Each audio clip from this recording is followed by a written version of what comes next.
Welcome, guys. Thank you for coming today. Hi. Hi, everyone. For those of you that were here last year, I had the privilege of interviewing Mark Thompson, who is the CEO and president of the New York Times Company, and we spoke about one of the most pressing topics of the day and the title of the iProspect 2019 Future Focus report, which was Searching for Trust. So that was us last year. And so trust in the news is paramount, and that's why we set ourselves up last year for that conversation. And according to Gallup, America's trust in news organizations has fallen 40% in the past 40 years. And last year we spent a lot of time talking about fake news, talking about trust in the written word. And one of the key outtakes from my interview with Mark last year became the impetus for this panel today. So he said that we don't claim to be the purveyors of truth, we write the facts, but we do take time to get to the bottom of things. And these guys are the absolute experts in getting to the bottom of things as investigative journalists and opinion piece writers. So we wanted to talk today about privacy. So privacy is one of the most significant issues of the day in 2019.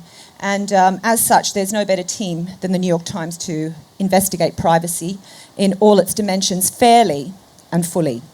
So earlier this year, I think it was in April, the New York Times launched the Privacy Project, which I encourage you all to take a look at, and we're going to talk a little bit about that today.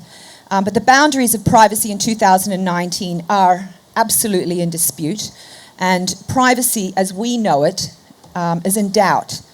And some of this falls into our lap as marketers in our plight to extract value from content. It's something that we all need to be a lot more focused on.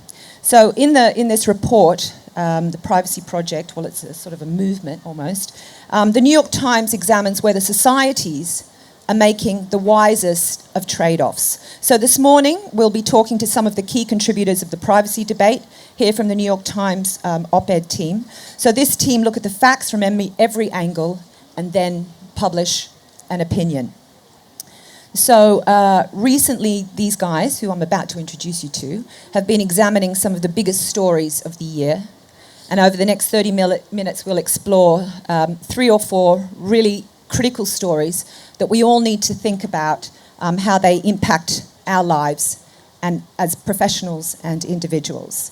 So some of the implications that we'll be trying to extract from your feedback this morning are some of the key questions that we need to think about as we work with our clients to make sure that we can position their brands in trusted environments and make sure that we're not exploiting privacy. So without further ado, let me introduce you to the panel of journalists right over here. From the Business and New York Times, Farhad Manjoo, sitting right in the middle, Hi. Sarah Jeong, and Kevin Roose. So you'll be hearing from all of them. Thank you. And just to add to that, to the fans of the New York Times, these guys really don't need any introduction, but I've got a slide with who they are up there anyway. That's protocol. And we're going to dig into something else that we need to be really conscious of, and you guys highlight in the stories that I'm going to ask you to talk about. But privacy is being described by Tim Cook as a fundamental human right. So let's look at what is the risk to our human rights with what is just going on around us in life. And I thought the best place to kick off is with Sarah on surveillance, because you raised some really interesting concerns in your piece in April on insurers' use of surveillance in an attempt to increase or normalize premiums for customers. I mean, what is the threat, and what did you uncover? Well, under the ACA, it used to be that insurers would go to pharmacies and get pharmacy information and use that to change premiums. And under the ACA, they can no longer do that. If ACA is further rolled back, we might see a return to that. We certainly see a increasing trend in insurance companies using data, sort of in a very nebulous way.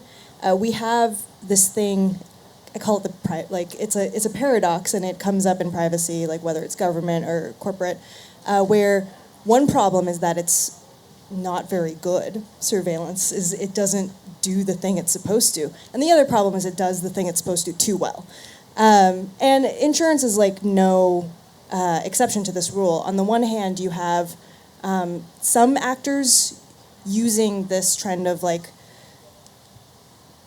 data analysis in order to discriminate between the insured, like trying to provide the better plan, like the better match, and not doing it well at all. Just because the way that they're processing the data is riddled with flaws. The data set isn't good. The way that they've structured the algorithm is just wackadoodle. But then you also have this problem where it's too good and no one knows why it's working, and you have de facto illegal discrimination happening in a black box. So it's very unclear whether it is discrimination.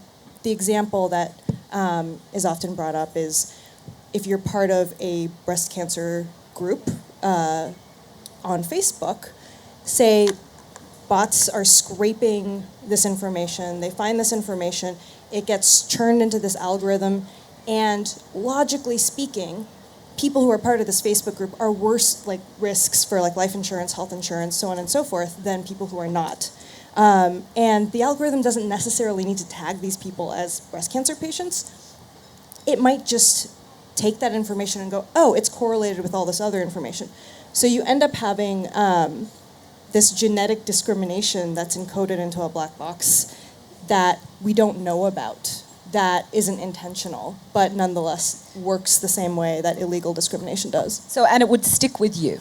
That's what you would assume. And it would stick with you. So when you look at the evolution of biometrics and wearables in advertising, which may seem quite innocent, do you see that sort of perpetuating the situation? I mean, if you look at millennials as well, we know it's not completely new territory. It's been going on for a long time where people have been looking at behavioral activity online and making assumptions. But 10 million people have already shared their DNA with Ancestry.com, for example. And millennials are now 20% more likely to be unconcerned about the data that they're sharing than the generations before them, because maybe they're assuming that it will work for good. So do you think there'll be faster adoption rates, and do you think that this genetic data that we're willingly giving out is going to work to their detriment? Well, I think it's probably more a function of millennials just being younger and having fewer health problems, right? True. Being less concerned about how they're going to be discriminated in healthcare because they haven't yet had a big cancer scare or have faced the kinds of hospital bills that older generations have. I do think that what you're going to be seeing is over time you're going to be seeing a de facto, not intentional, but it ends up being this way, discrimination against people of a lower socioeconomic background. You're going to be seeing people giving up their data more readily when they don't have money, and privacy becomes a luxury good. Yeah. And you'll also see a lot of just strange unintended consequences of people surrendering their personal fitness data and that being used to determine life insurance rates, possibly health insurance rates. And one of the sort of examples that we've seen, and this one's particularly clumsy, the ACLU of Idaho sued the state of Idaho for changes in their Medicaid plan. And they just didn't know what was going on. Medicaid was being cut by a huge amount to various recipients. It didn't make any sense. They sued the state, found out that they had switched to an algorithm-based system of allocating Medicaid benefits, and they were refusing to hand over the algorithm. They sued to get the algorithm, they got it, and they found out that it was this Excel spreadsheet that was horribly riddled with bad data science. It wasn't putting out the outcomes that it should be, and you were getting a huge deviation from pre-algorithm to post-algorithm, one that just simply didn't make any sense. And I think that private sector insurers will probably be more sophisticated, but you're going to get a bunch of unintended consequences that you can't really see, and the ACLU is not going to be able to sue for that information. Scary. Not very nice. So Farhad, we talked about, this is biometrics, and this is innocent contribution of information about yourself to hopefully get a better outcome, but it doesn't always work out that way. So what about facial recognition? Detractor of freedom or necessary evil? I mean, we know that it does some good stuff, but you wrote an article, San Francisco's right. Facial recognition must be put on hold. So you share some worries and keeps you up at night a little bit. Why don't you talk to us about cameras and the scariness of the cameras? So I think it's interesting that over the past 10 or 15 years, kind of without anyone agreeing to it, suddenly cameras are everywhere. They're on everyone's phones, they're in our houses, they're on doorbells, they're the government is using them for facial recognition in the United States when you exit airports. That database just got hacked.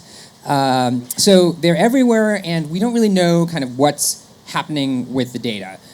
So you take sort of all of the surveillance cameras that are around cities, and all of that stuff is going to various kinds of databases, and it could be scanned. Now, facial recognition technology is getting much better very quickly, and what police are doing with it is there's just very few rules about it. So there's some researchers at Georgetown and they found that in Detroit and in Chicago, the city had signed up for this huge contract for facial recognition and really hadn't given people any public notice that they may be scanning.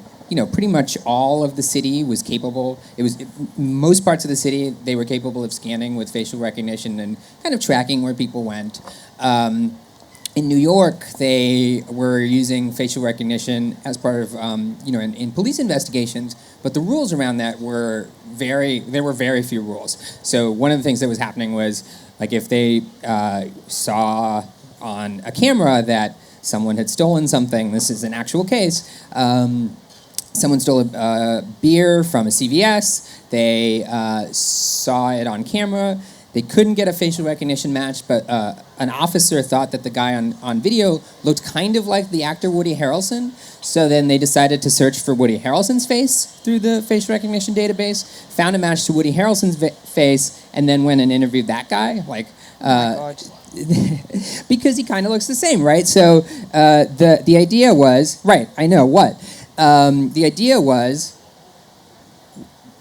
we'll use it as an investigative tool, and that'll lead us somewhere. There's sort of no rules about how they can use it. The other things they're doing is, if you get a surveillance shot of someone and their mouth is open or they're turned in a different way, but all the shots in the database are like mug shots or driver's license photos that are taken head on, you have to edit the surveillance face to match the kind of pictures elsewhere. So, they'll put in different eyes or put in different mouths. They search for Google Images for a black person and put that person's mouth on the surveillance photo. They do all kinds of Photoshop stuff, rendering the whole idea of facial recognition a little bit absurd. But those are the way they're using it now, and there's basically no rules. Yeah, but that's one of the great things that you guys are uncovering with the Privacy Project is the use of implicit bias and discrimination in the machine learning algorithms. So hopefully something's going to happen. But my next question is, whose responsibility do you think it is to regulate this? Because obviously you can't have, some graphic designers saying, don't worry, I can put his ears front on and I can, change the shape of his nose. Well, I mean, we're seeing a lot of cities respond to this. So San Francisco passed a ban on police use of facial recognition, but not companies' use of facial recognition, so it doesn't cover everything. Other cities are considering it. There's some kind of state interest in it, and around the world there's interest in banning it. And we're also seeing a bunch of activists at tech companies kind of looking at this. So Amazon, which makes a facial recognition product, Microsoft, some employees have asked, petitioned or are trying to have internal campaigns to stop the company from selling it to law enforcement and others. But, what we really need is some kind of rules, national rules, local rules to have some kind of say in how this technology will be used. Because, what happened with phones and data online and everything else is pretty much everyone just gets it, uses it, and then we come up with the rules. And that doesn't, I think that will be very dangerous to do with facial recognition. Yeah, and the overall problem of when you want something to become policy, you have to rely on your government to enforce the policy, which is sometimes where the problems start. Yeah, I mean, you have all the problems of kind of government overlooking of this data. Also, I mean, one scary thing is how companies are going to be using this. The other is like what happens when government gets a hold of it, and then you also have this kind of more ultimate problem, which is the facial recognition data tied to the location data from your cell phone, tied to like your smart home data. Like they can get a much closer, better picture of you surveillance-wise than was like ever possible before. Yeah, and that's everyone, not just guys going to steal beer. That's right. Everyone. I mean, the other thing is you can't really opt out. Like everyone here, I may decide not to use a phone or any other technology, but everyone here does, and will have me on there, on every photo, and so I can't sort of. No one can really like opt out of the surveillance system. You're in it even if you don't use any technology. So that leads me to you, Kevin. What about your piece on compliance? I mean, January this year, you raised a really interesting point that Tim Cook from Apple may be the only one who can fix Facebook's privacy problems. Just the heading was enough to get us into that story. But you allude to an escalation of the Cold War between Apple and Facebook centered around privacy and trust. And what's your prediction? How can you sort of talk to us a little bit about Project Atlas and talk to us about why you went in that direction? Yes, one of the most sort of unexpected developments of the last few years for me has been the emergence of Apple as sort of the privacy cop for the internet. I mean, they've been doing things like single sign-on. They just announced they're going to do these sort of anonymized email addresses that people can use. They've made things like Face ID like local on the device. So they're and it's easy for them to do this, right? Their business model they're not an ad company. They sell expensive hardware, so they get sort of a pass on. It's not that difficult for them to take these sort of privacy preserving stances from a business standpoint. But there was a really interesting conflict. I don't know how many people followed it. It was a big deal in my world because I cover social media. But earlier this year, there was this sort of Facebook project called Project Atlas that was essentially like a research app that people were downloading onto their phones, using their sort of developer certificate, so not through the App Store. It was sort of a side-loaded app. And what it basically did was just surveil users on their phones. And users opted into this. They got paid something like $20 to install this app. And it would track everything that they were doing on their phones and send that data back to Facebook, who then would use it for competitive analysis or better, workflow or whatever the sort of piece of information they wanted was.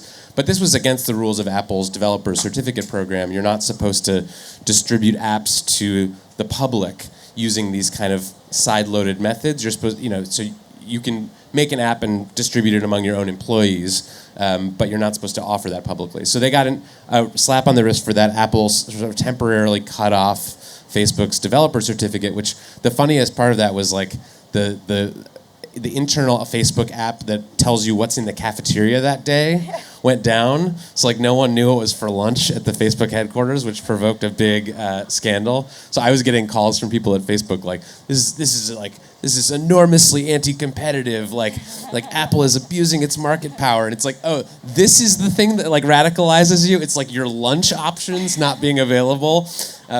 Nothing else matters, just the lunch.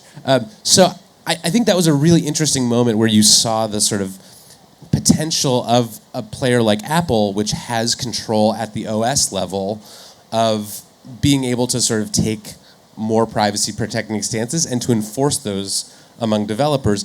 Obviously, that's like not a great thing from like a competitive. I don't love the fact that like one or two companies could sort of single-handedly shut down competitors for sort of violating these arbitrary developer policies.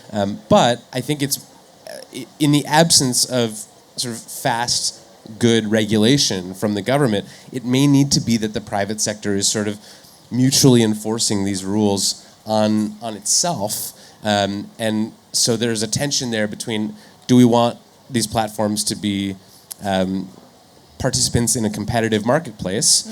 in which case you would hate someone like Apple deciding to just cut off Facebook's developer certificate, or do we care enough about privacy as a fundamental human right, as Tim Cook has said, that we're okay with even an abuse of market power like that if it results in better privacy for people? So the question that I had after that, because you've sort of answered it, but how do you feel about pending legislation? I mean, should it be in the hands of people like Tim Cook and Apple? Is it too dangerous? I mean, putting it in the hands of the governments and politicians legislating to have control over that when they obviously don't know half as much as Apple about what's really going on. And do you think that governments have the capability today to legislate over how some of the largest businesses in the world collect and use customer data? Yeah, I think that there's sophisticated enough staffers in Congress. European legislatures have been pretty effective in crafting data protection legislation. So I think the ability is there. It's just the sort of the political will right now is sort of missing in the U.S. at least. So it'll be fascinating to see whether the legislators get there first, or whether the sort of private sector self-regulation model is the one that ultimately ends up sort of being enforced. Well, I'm sure we're going to see some movement between now and this time next year when you guys might come back. But one thing that I wanted to, if you could indulge us, perhaps one of the scariest perpetrators of privacy could well be brainwashing. And I refer to the very thought-provoking piece that you wrote about 2 weeks ago on the making of the YouTube radical. And this is a story of this very interesting character, Calvin Kane. And talk us through the implications of your findings and what we can learn from this, because this is true, this is real, and what you found out was really quite disturbing. Yeah, so this was I write about social media, as I said, and I've been sort of writing about YouTube as a place where a lot of political discussion and debate is happening. And I kept hearing from people that YouTube, readers would write to me and say, YouTube is radicalizing young men, or young gamers are being brought into the alt-right through YouTube. And I was sort of wanting to investigate this. So I found this guy, Caleb Kane, who's 26, and he says that he was radicalized through his YouTube recommendations. Over the course of a period of years, he was a sort of liberal guy, became very, very conservative in a matter of sort of months by sort of going down this rabbit hole of far-right content. So he gave me his entire YouTube history, 12,000 videos, 2,500 search queries, spanning 4 years. So we did a sort of big data reconstruction of how this guy, traveled through YouTube. And then I talked to some of the engineers who built the YouTube algorithm. YouTube is a fascinating company to me because it is a super it's a super intelligent AI company disguised as a video platform. The most sophisticated AI research in the world is being done by people at Google Brain, which Google obviously is like YouTube's parent company, and so a lot of the sort of consumer application of that AI has been in YouTube. So it's a giant black box AI, as Sarah was talking about, that makes these decisions that we don't totally understand. Why does it show you when you click one pottery video? Why does it show you all these DIY home repair videos on your sidebar? Or in a political context, why when you watch one clip about Sandy Hook, does it populate with conspiracy theories? So through interviewing Caleb Kane and looking at his YouTube history, we were able to sort of reconstruct the path that he took through YouTube to a place where he was sympathizing with white nationalists and things like that. So I think it's part of this sort of same discussion that Sarah was talking about the unintended consequences of AI. No one at Google or YouTube set out to create an algorithm that radicalizes young men. That was not programmed anywhere into that. There was no explicit sort of bias toward conservative, far-right content. But it was optimized for watch time and for engagement. And it turns out that when you optimize for watch time and engagement and don't have sort of carve-outs for hate speech and things like that, hate speech is really engaging. And it turns out that when you optimize for some of these metrics that they were optimizing for, what you produce is a system in which people are incentivized to sort of push the envelope. Yeah, I mean, it is quite disturbing. I said Calvin, but it's Caleb. Yeah, I mean, I urge you guys to have a look at that article. It's super interesting and really quite disturbing. And there is a lot of implications that you guys have raised in the work that you're doing at the New York Times. And I think that we need to be very cognizant about the responsibility we have as marketers and as brands to make sure that we're aware of the things that are going on in the background. And as individuals, we need to be very, very aware of how the implications of us sharing data are going to impact us moving forward, especially to your point, Sarah.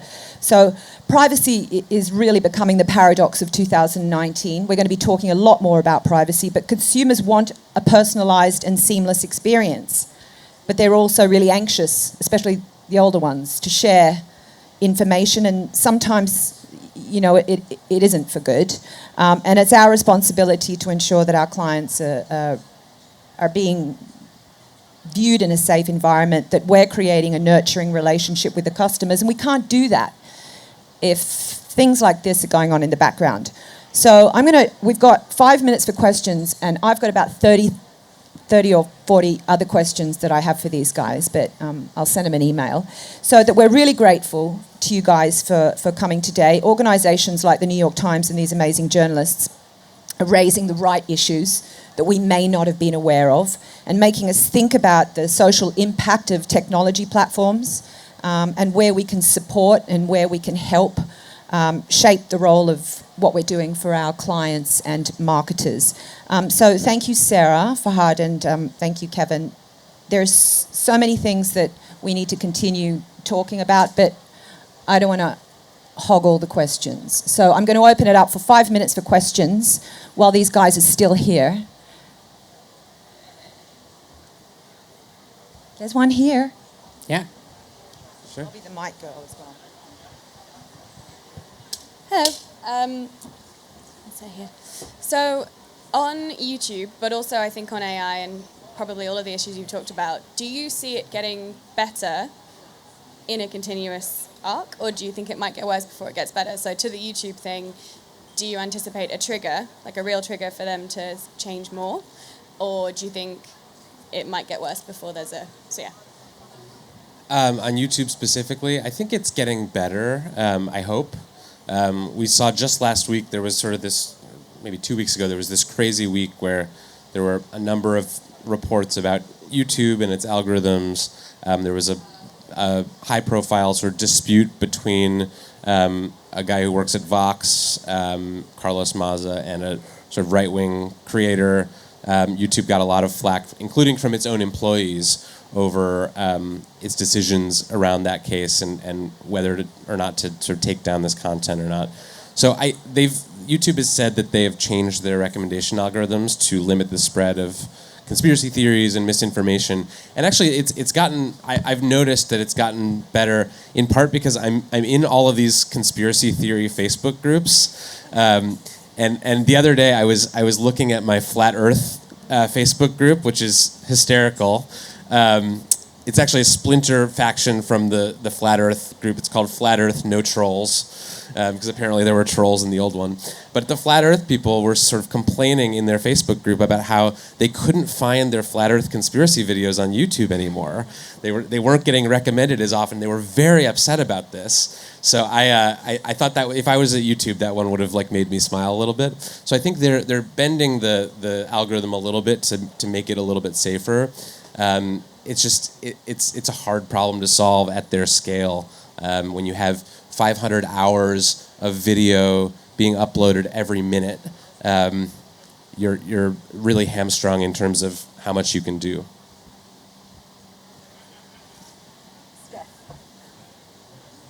Hi, thanks guys. It's a brilliant and important debate as well.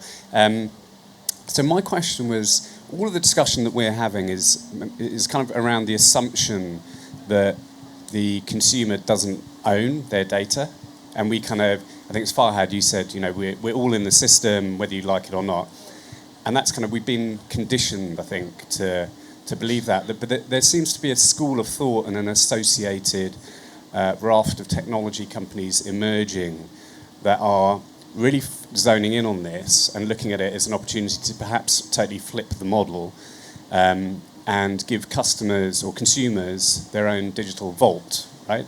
And so the idea being that I would have my digital vault and no company would be able to access my data unless I expressly gave permission.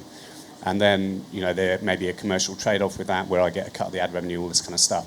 Obvious challenges with it around the commercial model, technology, blockchain, et cetera, et cetera. So I'm just really keen to see whether you think that is something that may gain traction or we're just too far down the line for this. I can see that taking off basically in the absence of regulation. Maybe that'll sort of become a model in places where it becomes politically difficult to pass any kind of privacy regulation or to have just stronger regulators. But I don't really think that's happening. I mean, even under the Trump administration, the FTC is like investigating Facebook, sort of increasing the amount of scrutiny that these companies have.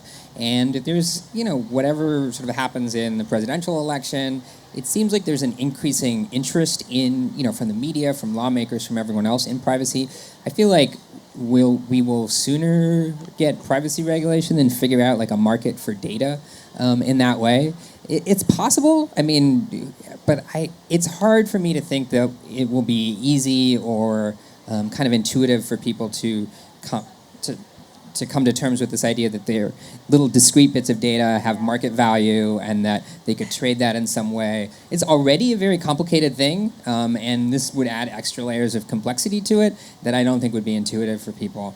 So, I mean, I feel like it's one of those kind of pie-in-the-sky type ideas that you could imagine happening in, like, dystopian science fiction, but possibly not real. Utopian science fiction, though, right? I mean, dystopian or utopian. The idea that all your private data has some like market value, and that everyone's walking around with like this little price tag on their head seems a little dystopian. But it already to me. has market value. It's just like it's not being passed through to the user. You get some of it now. So yeah. I actually totally disagree with you on literally every point. Yeah, I actually think that this idea has total traction. And I think it's actually a pretty dangerous idea because I think it really elides what privacy actually is.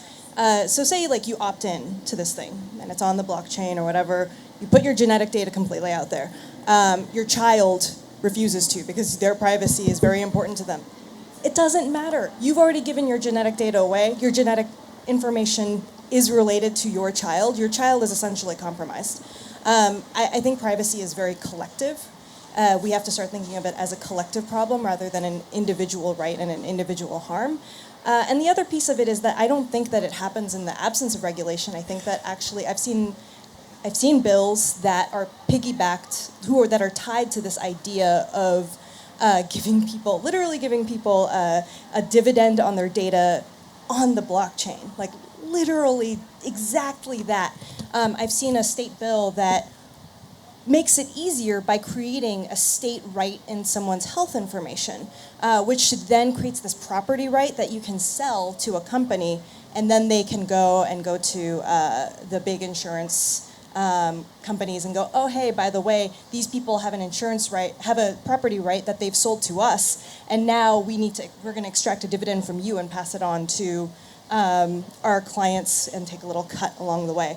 I think that the thing I will disagree with you on is that it's dystopian. It creates different socioeconomic classes in health data, and I don't think it really solves the problem. I think it just creates a different wrinkle in the landscape. I'm with you. Another challenge for us with the digital divide.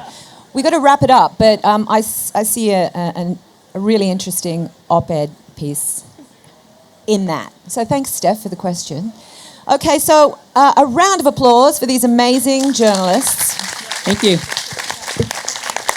Thank you for having us. Thank you so much for coming. You guys, New York Times is becoming a thing now, right? You guys never disappoint. So thank you so much. 150 years, we're finally becoming a thing. Yeah. Okay, great. Thanks a so lot. much. Thank you all for coming.